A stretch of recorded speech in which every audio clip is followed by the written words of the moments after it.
ದಕ್ಷಿಣ ಕನ್ನಡ ಜಿಲ್ಲೆಯ ನಿರ್ಮಿತಿ ಕೇಂದ್ರದ ವತಿಯಿಂದ ಕೋವಿಡ್-19 ಮಾದರಿ ಸಂಗ್ರಹ ಕೇಂದ್ರವನ್ನು ಸ್ಥಾಪಿಸಲಾಗಿದ್ದು ಸುರತ್ಕಲ್ನ ಸಮುದಾಯ ಆರೋಗ್ಯ ಕೇಂದ್ರಕ್ಕೆ ಹಸ್ತಾಂತರಿಸುವ ಕಾರ್ಯಕ್ರಮ ನಡೆಯಿತು.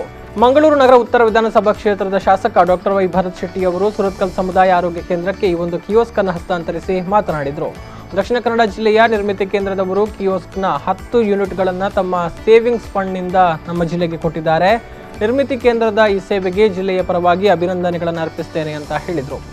ದಕ್ಷಿಣ ಕನ್ನಡ ಜಿಲ್ಲಾ ನಿರ್ಮಿತಿ ಕೇಂದ್ರದ ಮೂಲಕ ಈ ಸ್ಯಾಂಪಲ್ ಕಲೆಕ್ಷನ್ ಕೇಂದ್ರ ಕಿಯೋಸ್ಕ್, ಸ್ಯಾಂಪಲ್ ಕಲೆಕ್ಷನ್ ಕಿಯೋಸ್ಕ್, ಮಾದರಿ ಸಂಗ್ರಹಣಾ ಕೇಂದ್ರ, ಈ ರೀತಿಯ 10 ಯೂನಿಟ್ಗಳನ್ನು, ಒಂದು 35,000 ಆಗ್ತದೆ ಒಂದು ಯೂನಿಟ್ಗೆ. 10 ಯೂನಿಟ್ಗಳನ್ನು ನಮ್ಮ ನಿರ್ಮಿತಿ ಕೇಂದ್ರದವರು ತಮ್ಮ ಸೇವಿಂಗ್ಸ್ ಹಣ ಏನಿದೆ, ಸೇವಿಂಗ್ಸ್ ಫಂಡಿಂದ ಇಡೀ ಜಿಲ್ಲೆಗೆ 10 ಈ ರೀತಿಯ ಕಿಯೋಸ್ಕ್ಗಳನ್ನು ಮಾಡಿಕೊಟ್ಟಿರ್ತಾರೆ.